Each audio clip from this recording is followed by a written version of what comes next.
Hey, what's going on, folks? So we had a little brain teaser for you all to solve before your test.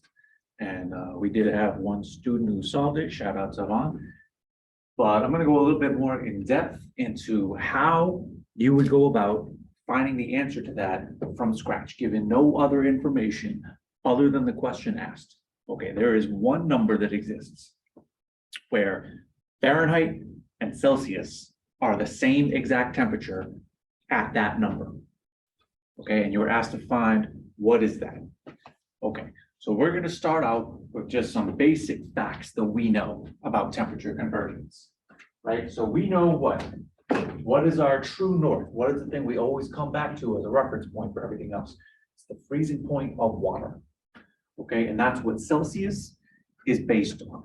It's based on a freezing point of 0 and a boiling point of 100.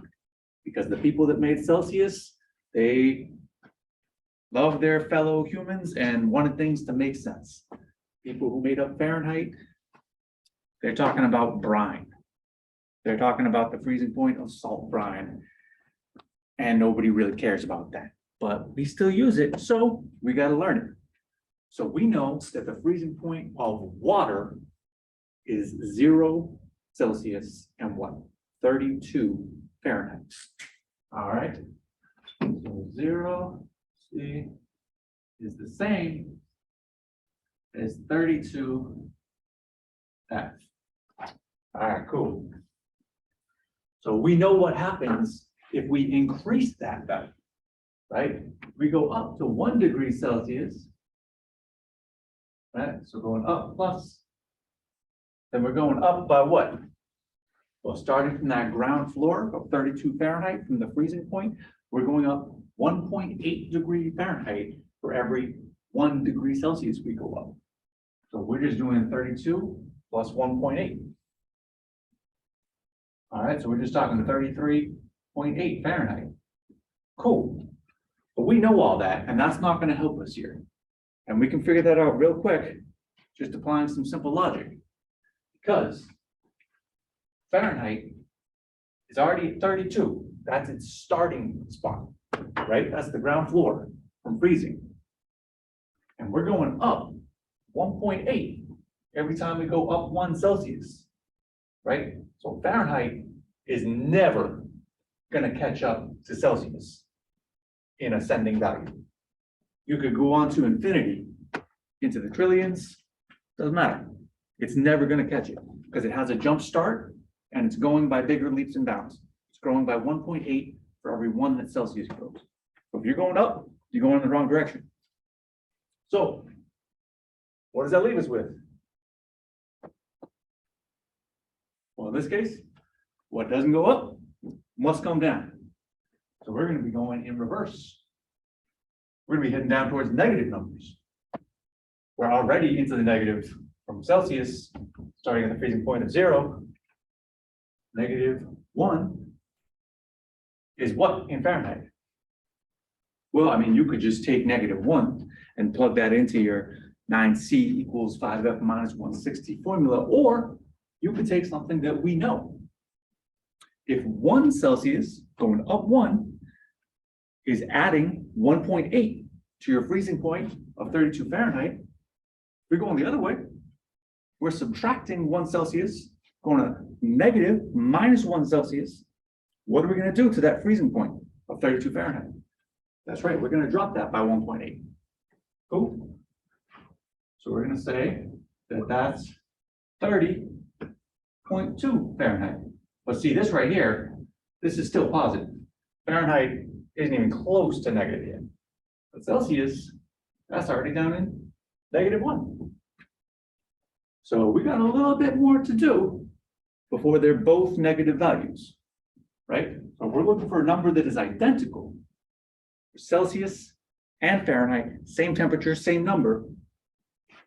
Probably both need to be negative, right? So we got to keep going until we get Fahrenheit in the negative. Now, if we continue this pattern, we're going to see that -2 Celsius just brings down another 1.8, right? So that's going to be 28.4. We do -3 Celsius. Down another 1.8 again, gives us 26.6. So say this is going to take us a while. Eventually, we're going to get down to the point where we reach and then pass 0 degrees Fahrenheit. Okay, so remember, it was based on that nonsense about the freezing point of salt brine instead of water. So eventually, we're going to hit rock bottom for Fahrenheit as far as positive numbers. We're going to hit 0, and that is equal to negative 17.78 Celsius. All right, so that's a little ugly. So something's a little closer. It's not exact, but you could say that negative 18 Celsius is equal to negative 0.4 Fahrenheit. But that's an easier place for you to visualize than saying that the true 0 for Fahrenheit is equal to negative 17.78. Then just round that right up. Just say negative 18 Celsius is the closest thing we're going to get to the ground floor for Fahrenheit. That's still a whole number for Celsius. And we're going to say 0.4. All right, close enough. So that's our starting point, right? So now, if we keep growing this out, we could go down to negative 19, right? And drop this another 1.8. Cool. Or if you're comfortable sticking with Fahrenheit as your main digit, cool. Let's just do negative 1 Fahrenheit. That's going to be negative 18.33 in Celsius. Then if we do negative 2, it's going to be equal to, this again is if you plug it into your formula and get there the correct way, being thorough. Applying that method, you're going to get to 18.89. Go a little further. Minus 3 Fahrenheit. It's equal to negative 19.44. Now you can look at a pattern coming up here. All right, so up here, we were saying 1 Celsius every time we move up or down. It's mirrored by a variance of 1.8 in the Fahrenheit. But here, if we're growing the Fahrenheit by 1 negative degree each time, we got these little tiny baby increments here. Going from 18.3 to 18.89 to 19.44. So now Fahrenheit is growing in terms of numerical value in the negative. It's growing at a more rapid rate. So eventually we're going to hit the point where Fahrenheit in the negatives catches up to Celsius. And that point comes at negative 40 and at no other time.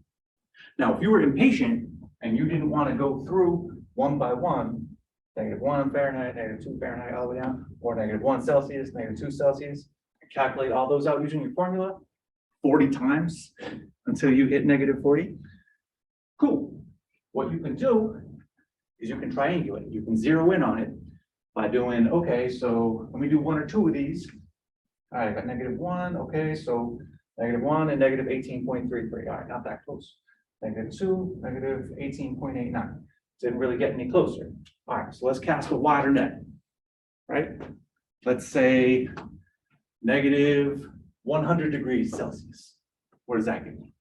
Well, it gives you negative 148 degrees in Fahrenheit.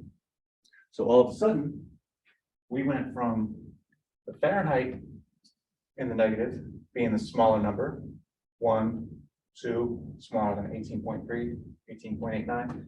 All of a sudden, if you plug in negative 100 Celsius into your formula, and you get negative 148 Fahrenheit, what does that mean? Somewhere along the way, the Fahrenheit numerical value in the negative got bigger than the Celsius numerical value.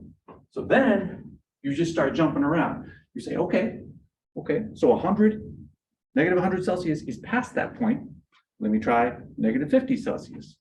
All right, still didn't get all the way there because the negative Fahrenheit number is still larger than the negative Celsius number. Okay, let me try negative 25. Oh, didn't go quite far enough because the negative Celsius number is larger than the negative Fahrenheit. But you're getting closer, those numbers are coming closer and closer together, and the more you zero in on it, you're gonna get closer to -40 as your true answer.